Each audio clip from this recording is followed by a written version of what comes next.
السلام علیکم ورحمۃ اللہ وبرکاتہ۔ اس میں تو انہوں نے کوئی قول پیش نہیں کیا امام بخاری کا، نہ عثمان غنی رضی اللہ تعالیٰ عنہ کا۔ بہرحال امام بخاری رحمۃ اللہ علیہ نے باب باندھا ہے، لیکن وہ ان کے لیے ہے جو باغی ہوئے حضرت عثمان غنی رضی اللہ تعالیٰ عنہ کے خلاف کھڑے ہوئے تھے وہ مومن مسلمان، کوئی بدعتیں شرکیہ کام ان کے اندر نہیں تھے، اسی لیے جو ہے انہوں نے کہا کہ کوئی حرج نہیں ہے بڑے اختلاف سے اور فتنے سے بچنے کا، یہی ہے طریقہ کہ ہمیں ان کے پیچھے نماز پڑھی جائے۔ حضرت عثمان غنی رضی اللہ عنہ نے بھی یہی جو ہے مشورہ دیا کہ ہاں بھائی میں نہیں چاہتا کہ امت میں افتراق ہو، کیونکہ سب ایک تھے اور سب سنتوں کے مطابق ہی عمل کرتے تھے۔ حضرت عثمان غنی رضی اللہ عنہ سے ذاتی طور سے ان کو رنجش تھی، جس کی وجہ سے انہوں نے مدینے پر جو ہے آ کر کے ایک طرح سے وبال مچایا اور نمازیں خود پڑھانے لگے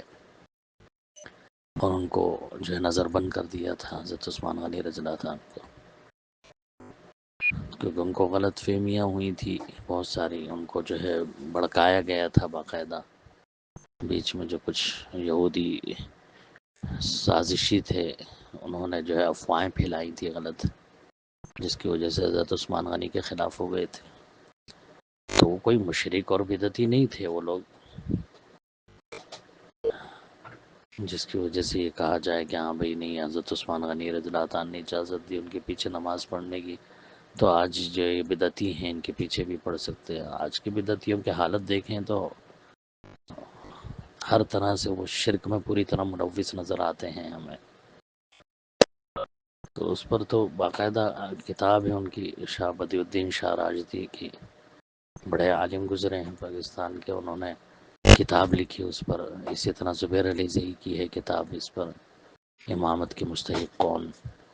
بڑے واضح الفاظ میں سلف صالحین ہی کے فتوے اور اقوال سے انہوں نے ثابت کیا ہے کہ جہمیہ، مرجیہ، قدریہ، ان لوگوں نے جو تعویلیں کریں اور نئی نئی جو ہے چیزیں داخل کریں، ان کو سیدھا ان کے بارے میں فتویٰ دیا تھا انہوں نے کہ ان کے پیچھے نماز نہیں ہوتی۔ سلف صالحین نے باقاعدہ تابعین، تبع تابعین کے فتوے، امام احمد بن حنبل وغیرہ کے فتوے، بڑے بڑے محدثین کے فتوے اس میں انہوں نے جمع کیے ہیں کہ ہاں بھائی ان کے پیچھے نماز نہ پڑھنے کا انہوں نے فتویٰ دیا تھا، لہذا اس سے بچنا چاہیے، ان کے پیچھے نماز نہیں پڑھنی چاہیے، کیونکہ آج کی تو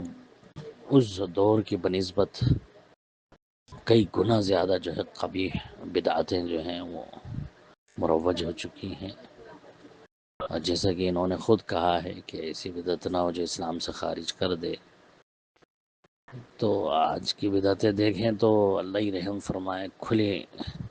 حدیثوں کا انکار، واضح قرآنی آیات کا انکار، اپنے بدعت کو ثابت کرنے کے لیے طرح طرح کی تعویلیں، یہ تو ایک عام چیز ہے آج۔ جہمیہ نے تو صرف واضح طور پر جو ہے مفہوم کو اپنی عقل سے سمجھنے کی کوشش کری تھی، یہ تو باقاعدہ انکار کرتے ہوئے اپنے مطلب میں ڈالتے ہیں، تو یہ کہاں سے جو ہے قرآنی آیت کے مطابق ہی جو ہے یہ اللہ کے احکام کے انکار کرنے اور کھلی خلاف ورزی کی وجہ سے اسلام سے خارج ہو جاتے ہیں۔ شیخ ابن باز نے تو جو ہے کسی شرعی حکم کو برا سمجھنا، صرف اس کو ہی جو ہے قرآن سے ثابت کیا کہ انسان برا بھی اگر جان رہا ہے اللہ کے حکم کو تو اسلام سے خارج ہو جاتا ہے، تو یہ تو کھلا انکار ہی کر رہے ہیں، برا جاننا تو ہے ہی ان کے اندر، جو صحیح عمل کر رہے ہیں ان کو برا بھلا کہنا، ان کو گالی گلوچ کرنا، ان کو گمراہ قرار دینا، اور اپنی بدعتوں اور شرکیہ اعمال کو جو ہے اپنی عقل سے ہی ثابت کرنے کی کوشش کرنا ہے۔ تو اگر اس زمانے میں ہوتے سلف صالحین کے زمانے میں تو ان کے بارے میں تو بہت سخت فتوے ہوتے، اللہ تعالیٰ رحم فرمائے۔ تو آج کے جو بدعتی ہیں کھلے کیونکہ دیکھیں یہ تو کہا نہیں جا سکتا کہ ہمیں معلوم نہیں ہے ان کو، کیونکہ الحمدللہ اللہ تعالیٰ نے تو ایسے ذرائع آج مقرر کر دیے ہیں کہ ہر کسی تک حق پہنچ ہی جاتا ہے، کسی نہ کسی ذریعے سے حق پہنچ رہا ہے، وہ بھی سنتے ہیں، باقاعدہ دیکھتے ہیں، ایسا نہیں ہے کہ ہاں بھی ان کو معلوم نہیں ہے۔ لہذا یہ آج کہا ہی نہیں جا سکتا کہ ہاں بھی ایسے کسی بدعت میں جو اسلام سے خارج نہ کر دے۔ حق معلوم ہو جانے کے باوجود، حق واضح ہو جانے کے باوجود اب اپنی بات پر اڑے رہنا، اپنی عقل کو ہی، تو یہ تو اسلام سے خارج کر دینے والی عمل ہیں سارے۔ اللہ تعالیٰ رحم فرمائے، کتابیں ان کو دی جائے جو بھیج رہے ہیں اس طرح کے ویڈیو، کہ بھئی شاہ بدی الدین راجدھی کے، شیخ زبیر علی زئی کی کتابیں ان کو، علامہ عبداللہ بھاول پوری ان کی بھی کتاب ہے، تو ان کی کتابیں بھیجی جائیں۔ انہوں نے سب ثابت کیا وضاحت کے ساتھ، کیا وہ ان کے پیچھے نماز نہیں ہوگی، قرآن حدیث سے ہی، سلف صالحین کے فتاوی سے ہی انہوں نے ثابت کیا ہے۔ ان کو بھیجا جائے تاکہ وہ پڑھیں دلائل اور جانیں۔